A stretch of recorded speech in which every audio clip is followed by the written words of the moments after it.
സദ്യയിലെ cut chips easy ആയിട്ട് നമുക്ക് വീട്ടിലുണ്ടാക്കാം. അതിനായിട്ട് ഞാനിവിടെ പച്ചക്കായയാണ് എടുത്തിരിക്കുന്നത്.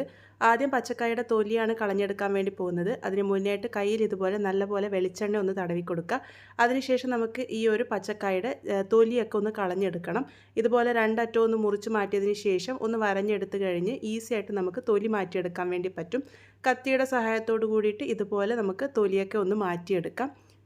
ഇതുപോലെ തൊലിയൊക്കെ മാറ്റിയെടുത്തതിന് ശേഷം മഞ്ഞൾപ്പൊടി ഇട്ട് വെച്ചിരിക്കുന്ന വെള്ളത്തിലേക്കാണ് ഇതിട്ട് കൊടുക്കുന്നത്. ആ ഒരു പച്ചക്കായയുടെ കറയൊക്കെ മാറ്റിയെടുക്കാൻ വേണ്ടിയിട്ട് സഹായിക്കും. ഇതൊന്ന് നന്നായിട്ട് തന്നെ അതിൻ്റെ ആ ഒരു പുറം ഭാഗം ഒന്ന് നന്നായിട്ട് ക്ലീൻ ചെയ്തെടുക്കണം.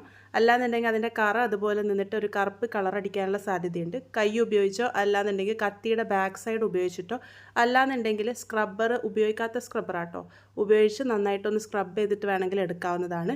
അതിനുശേഷം ഇതിൻ്റെ വെള്ളപ്പറ്റ് നല്ലപോലെ മാറ്റിയെടുക്കാനായിട്ട് ഞാനിവിടെ കിച്ചൺ ടിഷ്യൂവിൽ നല്ലപോലെ തന്നെ ഒന്ന് വൈപ്പ് ചെയ്തെടുത്തിട്ടുണ്ട്. വെള്ളം നല്ലപോലെ മാറ്റിയെടുക്കാൻ വേണ്ടിയിട്ട് ശ്രദ്ധിക്കണം. ഇനി ഇത് കട്ട് ചെയ്തെടുക്കുകയാണ് വേണ്ടത്. കട്ട് ചിപ്സിന് നമ്മൾ 4ആയിട്ടാണ് കട്ട് ചെയ്തെടുക്കുക. നിങ്ങൾക്ക് കട്ട് ചിപ്സ് ഉണ്ടാക്കിയെടുക്കാം, അല്ലാതുണ്ടെങ്കിൽ സാധാരണ ചിപ്സ് വേണമെങ്കിലും തയ്യാറാക്കിയെടുക്കാം. സാധാരണ ചിപ്സാണ് തയ്യാറെടുക്കുന്നതിന് റൗണ്ടായിട്ട് കട്ട് ചെയ്തെടുത്താൽ മതി. കട്ട് ചിപ്സ് ആണെങ്കിൽ ഇതുപോലെ 4ആയിട്ട് കട്ട് ചെയ്തെടുക്കുക. എന്നിട്ട് ഒരല്പം കനത്തിൽ വേണം കട്ട് ചെയ്തെടുക്കാൻ വേണ്ടിയിട്ട്. സാധാരണ ചിപ്സിൻ്റെ അത്ര നീർത്തിട്ടല്ല ഉണ്ടാകുക, ഒരല്പം കനത്തിലാണ് കട്ട് ചിപ്സ് ഉണ്ടാക്കിയെടുക്കുക. അപ്പോൾ ഇതുപോലെ ഒന്ന് കട്ട് ചെയ്തെടുക്കാം.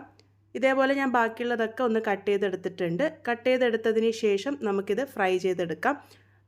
അത്യാവശ്യം എല്ലാം തന്നെ ഒരേ കനത്തിലായിരിക്കാൻ വേണ്ടിയിട്ട് ശ്രദ്ധിക്കണം. അപ്പോൾ ഈ ഒരു കനത്തിൽ ഞാനിപ്പോൾ എല്ലാം തന്നെ കട്ട് ചെയ്തെടുത്തിട്ടുണ്ട്. ഇനി ഇതെങ്ങനെയാണ് ഫ്രൈ ചെയ്തെടുക്കുന്നതെന്ന് നോക്കാം. ഫ്രൈ ചെയ്തെടുക്കാനായിട്ട് ഞാനിവിടെ റിഫൈൻഡ് ഓയിലാണ് ഉപയോഗിച്ചിരിക്കുന്നത്. ഓയിൽ നല്ലപോലെ ചൂടായി വന്നതിന് ശേഷം ഇതിലേക്ക് ഇട്ട് കൊടുക്കാം. ആ ഒരു എണ്ണയിലേക്ക് ഇടാൻ പാകത്തിന് മാത്രം ഇട്ട് കൊടുത്താൽ മതി. ഒരുപാട് ഓവറാക്കിയിട്ട് ഇട്ട് കൊടുക്കേണ്ട ആവശ്യമില്ല.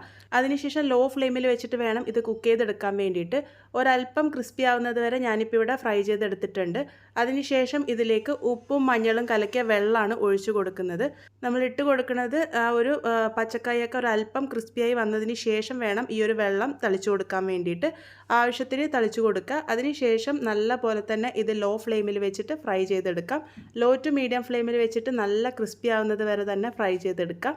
ഇതിപ്പോൾ നല്ല പോലെ തന്നെ ക്രിസ്പി ആയിട്ടുണ്ട്. ആ ഒരു സൗണ്ട് വരുമ്പോൾ നമുക്ക് മനസ്സിലാകും ഇത് പാകത്തിന് റെഡിയായോ എന്ന്. ഇതിപ്പോൾ നല്ല പാകത്തിന് തന്നെ റെഡിയായി കിട്ടിയിട്ടുണ്ട്.